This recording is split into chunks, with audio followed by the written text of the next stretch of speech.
नयों द्वारा एक ही वस्तु को एक भाव अपेक्षा ऐसा भी मानना और ऐसा भी मानना वह तो मिथ्या बुद्धि है। इसका अर्थ समझ, ऐसा भी मानना और ऐसा भी मानना, माने वो दोनों को बराबर से भगवान भी है और नहीं भी है। अरे भाई किस अपेक्षा की अपेक्षा छोड़ो, फिर वो कहते हैं मिथ्या बुद्धि। परंतु भिन्न भिन्न भावों की अपेक्षा नयों की प्रमुखता है, ऐसा मानकर यथासंभव वस्तु को मानना सो सच्चा श्रद्धान। अब ये सच्चा श्रद्धान किसे लिया टोडरमल जी ने, कि जिस वस्तु का जो भाव हो उसे उस वस्तु का ही मानना, वैसा ही श्रद्धान करना। ये प्रतिमा पाषाण की है तो पाषाण की ही है, ये कोई भगवान और जो जिनेन्द्र देव वास्तव में विराजमान है समूसरण में सीमंदर स्वामी, उसमें भी वो जो समूसरण आदि हैं वे सब पुद्गल के खेल हैं, उनमें आत्मा का कोई लेना देना नहीं है, वो कोई आत्मा उनकी रचना करने वाला नहीं है। और जो जिनेन्द्र देव का परम औदारिक शरीर है, वह परम औदारिक शरीर भी पुद्गल है, वह भी अरहंत भगवान का स्वरूप नहीं है। और अरहंत भगवान तो कौन है, जो अंदर त्रिकाली ध्रुव भगवान आत्मा विराजमान है, वास्तव में वो ही अरहंत भगवान है। ऐसा पूरा स्वरूप पहचानना और फिर उसका श्रद्धान करना, ये तो है सम्यक श्रद्धान। और जो लोग उस समूसरण को ही, उन शरीर को ही अरहंत भगवान मानते हैं अथवा उनको सुख दुख का कर्ता मानते हैं और उनकी पीड़ा हर ली और सीता प्रति कमल रचायो, द्रौपदी का चीर बढ़ायो, सीता प्रति कमल रचायो, अंजन से किए अगामी दुख मेटो अंतर यामी, ऐसी मान्यता भी लिखा गया। अरे भाई एकदम लिखने वाले का हाथ तो पकड़ नहीं सकते, पहली बार क्या करें बताओ है। कल एक नेता बोल रहा था, हर पीली चीज सोना नहीं होती और हर कोई भगवा पहनने वाला सन्यासी नहीं होता। तो उसका समझ गया ना, अरे तुम अभी भगवा पहन लिया तो हो गए सन्यासी हैं, हो गए। अरे ऐसे थोड़ी होता है। तो ऐसे ही अपने को भाई क्या लिख गए, क्या लिख गए, क्यों लिख गए, प्रश्न ये थोड़ी है। प्रश्न ये है, इसलिए मैंने इस पर एक प्रवचन पहले किया है कि जब भी आपको जिनवाणी में इस तरीके के कथन मिलते हैं जो वास्तविक वस्तु स्वरूप के अनुसार है ही नहीं, तो उनको सबको हमारे यहाँ एक फॉर्मूला सेट कर दिया कि उसे उपचरित व्यवहार नए के खाते में डाल देना। किसमें डाल देना? जैसे लोक में भी अपन ने एक व्यवस्था बना रखी है कि रास्ते चलते कोई महिला से, अब सामने एक महिला आ गई आपके आगे खड़ी है, अब उसको रास्ते से हटाना है, तो अपन क्या कहते, बहन जी हट जाओ, तो वो तुम्हारी बहन जी है। या कोई बूढ़ा आदमी, अंकल जी हट जाओ, या भैया जी हट जाओ, या भैया ये सामान कितना के, तो भैया भैया तो नहीं है ना वो कोई तुम्हारा अंकल है, ना चाचा है, ना कुछ है। लेकिन ये व्यवस्था है कि भाई दुनिया में एक संबोधन करने का तरीका है। अब किसी का हम नाम नहीं जानते तो कैसे बोलेंगे, तो बोले कोई बात नहीं, उम्र देखने के हिसाब से बोल देना। अगर बूढ़ा हो तो अंकल, कम बूढ़ा हो तो भाई साहब, और छोटा हो तो भैया, और छोटा हो तो बेटा। ख्याल में है ना? ऐसे ही श्री गुरु कहते हैं कि जैसे दुनिया में तुम समझदार हो कि अंकल बोलने से कोई अंकल नहीं हो जाता, बहन जी बोलने से कोई बहन जी नहीं होती, और बाबूजी बोलने से कोई बाबूजी नहीं हो जाता। ख्याल में है ना? तो वहाँ सब जानते हो कि ठीक है। श्री गुरु कहते बिल्कुल ऐसे ही जिनवाणी माँ में 4 अनुयोग हैं। कितने अनुयोग हैं? जिसमें से 3 अनुयोग व्यवहार नय के हैं। कितने अनुयोग हैं? 3। मंगल सेन जी, कितने अनुयोग व्यवहार नय के हैं? 3। एक अनुयोग है निश्चय का। कौन सा? द्रव्य। और द्रव्यानुयोग में भी व्यवहार है, माने व्यवहार का परसेंटेज कितना है और निश्चय का परसेंटेज कितना है। और ये स्वाभाविक होना ही चाहिए कि कैसे कि तुम्हारा असली बाप कितने हैं, एक। और दुनिया में अपन चाहे जिसको भाई बहन कुछ भी, भाई कितने होते सबके, एक दो होंगे, तीन होंगे, लेकिन अपन कितनों को भाई साहब बोलते हैं। तो कोई कहे यार तुम्हारा भाई तो रियल एक ही है, और तुम न जाने कितनों, अरे भाई ये व्यवहार है ना, व्यवहार।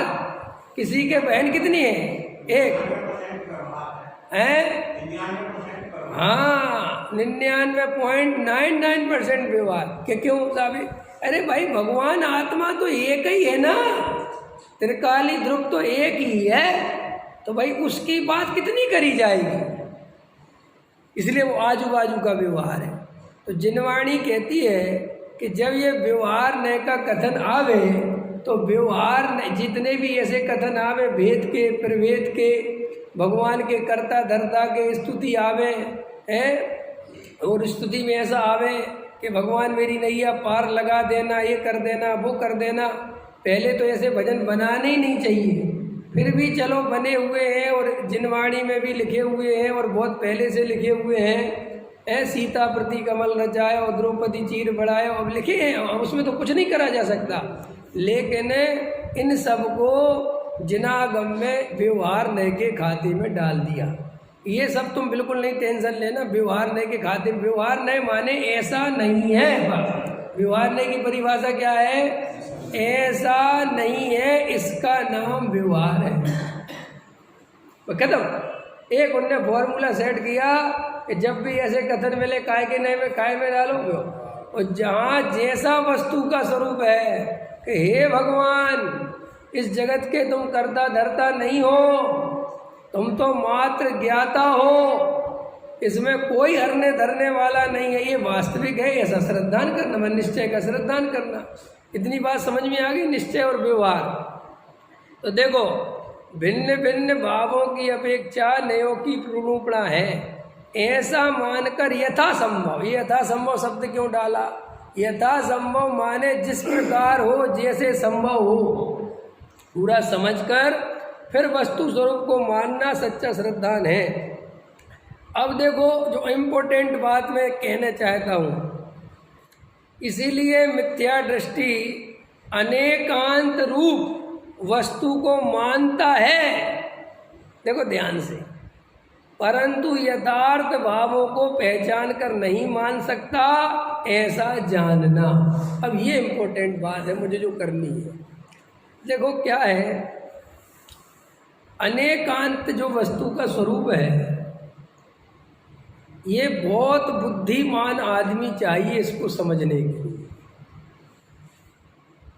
इसमें कम बुद्धिमान आदमी नहीं चलेगा।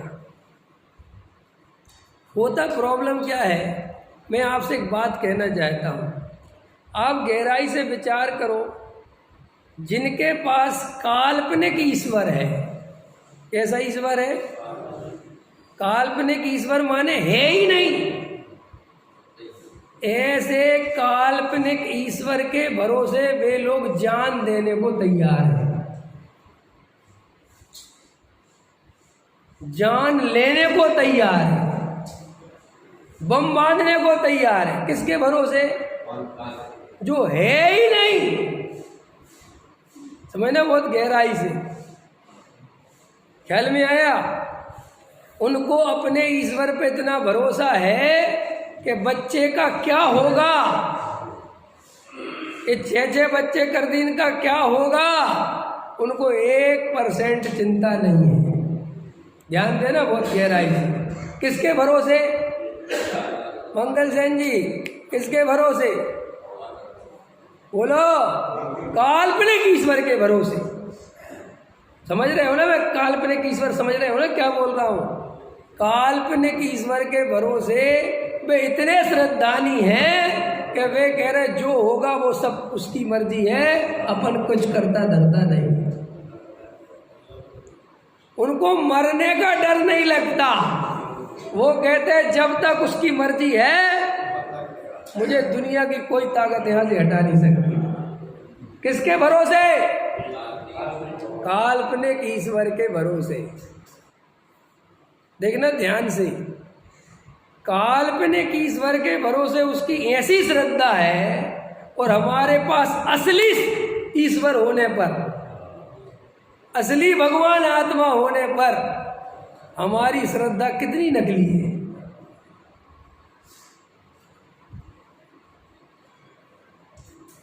अरे उसने तो कभी अपने ईश्वर को देखा नहीं, कभी परिचय नहीं समझा, क्योंकि है ही नहीं तो देखेगा कहां से। और यहां तो भगवान आत्मा प्रत्येक जीव को अनुभव में आ रहा है। हम सब भगवान हैं, ये कोई शास्त्र में पढ़ने की जरूरत नहीं है। प्रत्येक जीव के अनुभव से सिद्ध होता है कि प्रत्येक जीव शरीर नहीं है, आत्मा है, और आत्मा ही परमात्मा है। बोलो ठीक है। अब आ जाओ पुण्य पाप पे। वो उसके भरोसे कि अगर उसको दाना देना होगा, उसने हमें बुलाया है, भेजा है कुछ काम के लिए, तो हम उसका ईमानदारी से काम करेंगे। हल में है कि नहीं आया? न कोई भेजने वाला है, न कोई बताने वाला है। लेकिन हमारे ईश्वर ने हमें फरमाया है कि हमें झूठ नहीं बोलना है, हमें चोरी नहीं करना है, हमें शराब नहीं पीना है। ख्याल में है कि नहीं आया? और हमें किसी भी कीमत पर मरने से नहीं डरना है, क्योंकि उसका जीवन जब तक देना होगा देगा। और रोटी की बिल्कुल चिंता नहीं करनी, परिग्रह की कोई चिंता नहीं करनी, जब आना होगा आएगा। कि बच्चों की तो चिंता करो, ये तो बेचारे कहाँ कैसे रात के 12 बजे आने आ जाएंगे। ख्याल में आया कि नहीं आया? कोई चिंता नहीं, सो जाओ शांति से। गजब है साहब। और यहाँ पर रात और दिन पैसे की चिंता, रात और दिन बच्चों की चिंता, रात और दिन समाज की चिंता। और बातें कैसी हैं?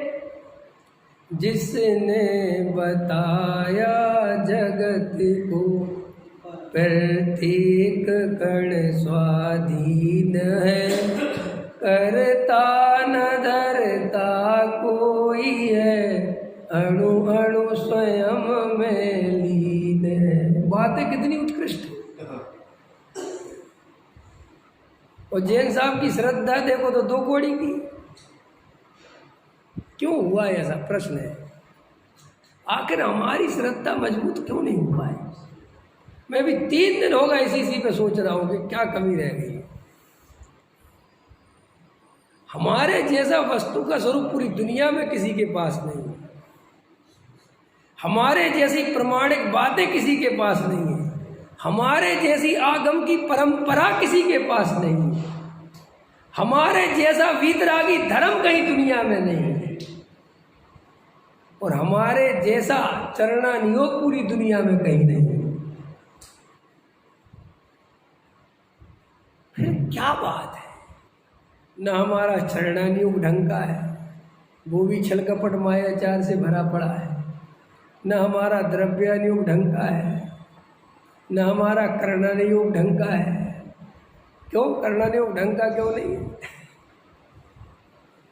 क्योंकि पुण्य पाप पे जिसको भरोसा नहीं है उसको कर्णानियोग बढ़िया का है उसका।